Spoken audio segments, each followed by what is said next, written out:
산업재해를 당했는데 제대로 된 보상을 받지 못하고 있습니다.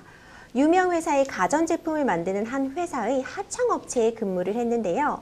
기계에 머리카락이 빨려 들어가 꽤 넓은 부분이 뽑혔습니다. 당시에 피도 나서 바로 피부과를 찾았는데 소독과 상처 부위에 크림을 바르는 것 말고는 치료를 받지 못했는데요. 하청업체 측 역시 이틀간의 휴가와 병원비만 지급할 뿐 다른 보상은 일제 해주지 않았습니다.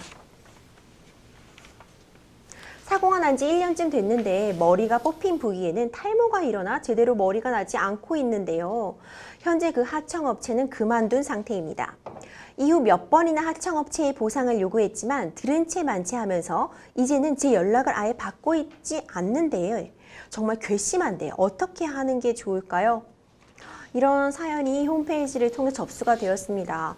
기계에 머리카락이 빨려 들어갔더니 정말 생각만 해도 끔찍한데 부상이 상당하셨을 것 같아요. 변호사님 사연 어떻게 보셨나요? 네, 어쨌든 이 산재 같은 게 지금 이제 뭐 머리카락이 뽑힐 정도로 이제 큰 사고를 당하셨지만 보통 이제 이렇게 좀 대형 사고들이 나는 경우가 많아요. 그래서 참 이런 안타까운 사연들을 또 종종 접하곤 합니다.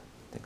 이런 경우에 이제 많은 분들이 뭐 산재, 산업재해 이 용어는 굉장히 잘 알고 계시지만 사실 이게 실제로 산재인지 산재로 뭐 인정받을 수 있는 요건이 있는지 이 부분들은 좀 모르시는 분들이 많을 것 같거든요. 산재로 인정받을 수 있는 요건이나 기준 한번 정리해 주시죠. 네, 그 공식적인 용어는 이제 업무상 재해라고 하는데요.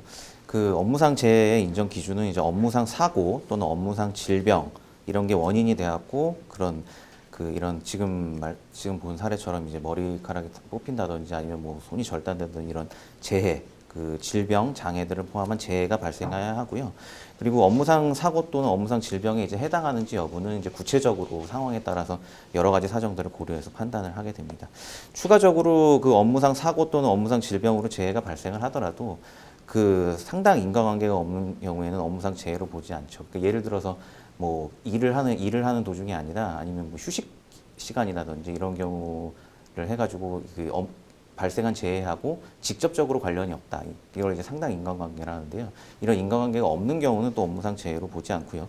추가적으로 이제 근로자가 고의적으로 이제 사고를 발생하는데 일정한 원인을 제공했다든지 과실이 있다든지 아니면 직접적으로 어떤 뭐 자해를 한다든지 이런 경우는 이제 업무상 재해에 인정될 수 없지만 기타 이제 업무를 하다가 발생한 대부분의 사고의 경우에는 대부분 업무상 재해로 인정되는 편입니다.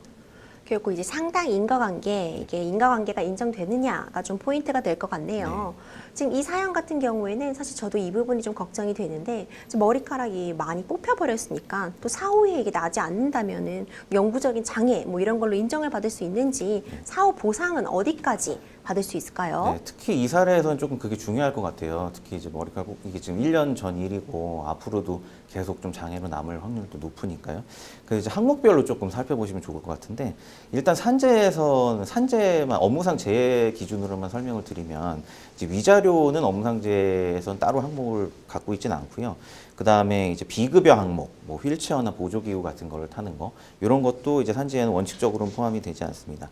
그래서 이 부분 같은 경우에는 지금 후유장애 쪽으로 가서 나중에 이제 보상을 받으시는 쪽으로 가시는 게 좋을 것 같은데요. 후유장애라는 게 기본적으로 이런 사례도 있지만 어디가 뭐 골절이라든지 아니면 뭐 손이 절단되든지 이런 모든 사례에서 그 의료기관에 가서 이제 후유장애 판정을 별도로 받게 됩니다. 그래서 이게 이제 앞으로 이 장애가 후유장애라는 게 한마디로 앞으로 얼마나 이제 계속될 것이며 어느 정도 피해를 볼 것인지 이거를 좀 장기적인 차원의 장기적인 진단서라고 보시면 돼요. 후유장애를. 진단서를. 그래서 이 후유장애 진단서를 받으시면 이번 사례 같은 경우에도 앞으로 이제 그 머리카락이 어느 정도까지 안 나고 또 피해를 보실 건지 이걸 구체적으로 판단을 받으셔서 이거를 이제 추후 보상을 받으시면 될 것 같습니다.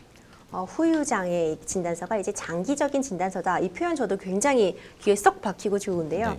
그럼 결국 또 이제 궁금한 부분이 많은 분들이 이제 내가 계약직 근로자라거나 뭐 일용직 근로자 이런 경우일 때 산재 인정받을 수 있냐 이 부분 또 궁금해하실 것 같아요. 네, 맞습니다. 네, 이 부분도 굉장히 많이 궁금해하시는데요.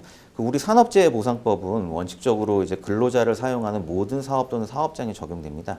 따라서 아르바이트생이나 비정규직 근로자 또 일용직 근로자의 경우에도 그 업무상 재해에만 해당한다면 원칙적으로 산업재해보상의 보험급여를 받으실 수가 있습니다.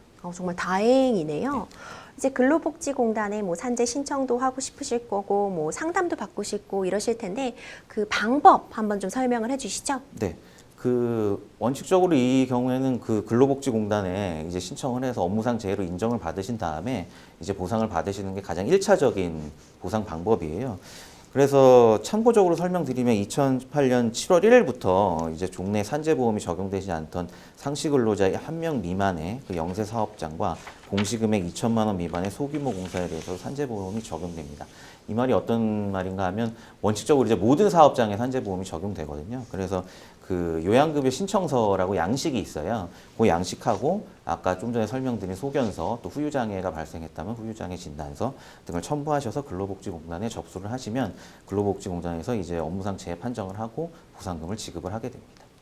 그런 식으로 딱 좀 일률적으로 처리가 가능하겠군요. 네, 1차적으로는 그렇습니다. 그럼 이제 변호사님, 만약 결국 이제 뭔가 소송을 가게 된다고 한다면 지금 이 사안 같은 경우에 유명 이제 회사의 가전제품을 만드는 하청 업체에서 네. 근무를 하셨다고 했잖아요. 이분이 직접 소송을 한다면 그 대상이 하청 업체가 돼야 될까요? 네. 소송은 이제 두 가지 측면으로 좀 보시면 될 것 같아요. 이제 1차는 좀 전에 설명드렸던 이제 근로복지공단을 통한 보상금이고요.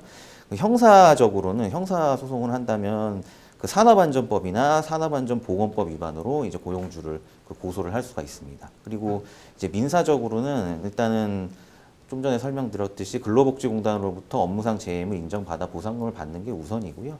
그리고 2차적으로는 이제 또 역시 또 고용주를 상대로 별도의 이제 손해배상 소송을 진행할 수 있습니다. 참고로 아까 말씀드렸던 이제 산재보험에는 위자료 같은 항목이 포함이 되지 않거든요. 근데 이렇게 머리카락이 뽑히지고 오래 간다면 분명 정신적인 피해가 있으실 거예요.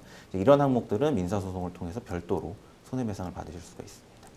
변호사님이 많은 내용 정리해 주셨는데 이제 정리하는 의미에서 결국 소송을 가게 된다면 미리 좀 준비해 두면 좋을 것들 한번 정리해 주고 마무리하시죠. 네.